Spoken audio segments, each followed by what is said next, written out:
Why do you think you missed a base Boxster so much? I, much like you, I've heard you talk about it quite a bit in the past. I'm a fan of the bass in general. I'm a big advocate for bass. I think for most people, it's the right choice.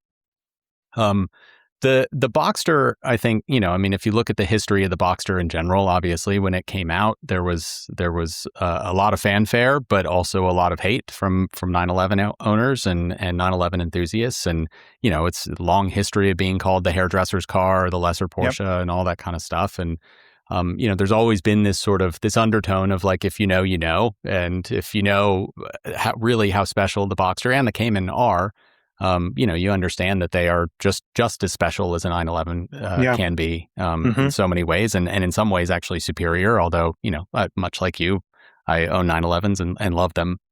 But this one in particular, I think the 987.2, it's one of those sort of Goldilocks generations. It was 2009 to 2011. It was a new engine architecture. It did away with the IMS and the IMS bearing bore scoring concerns and so on and so forth. But in particular, the base of the 987.2 is a 2.9 liter engine with the new architecture, but it's not direct injection. Yes, So exactly.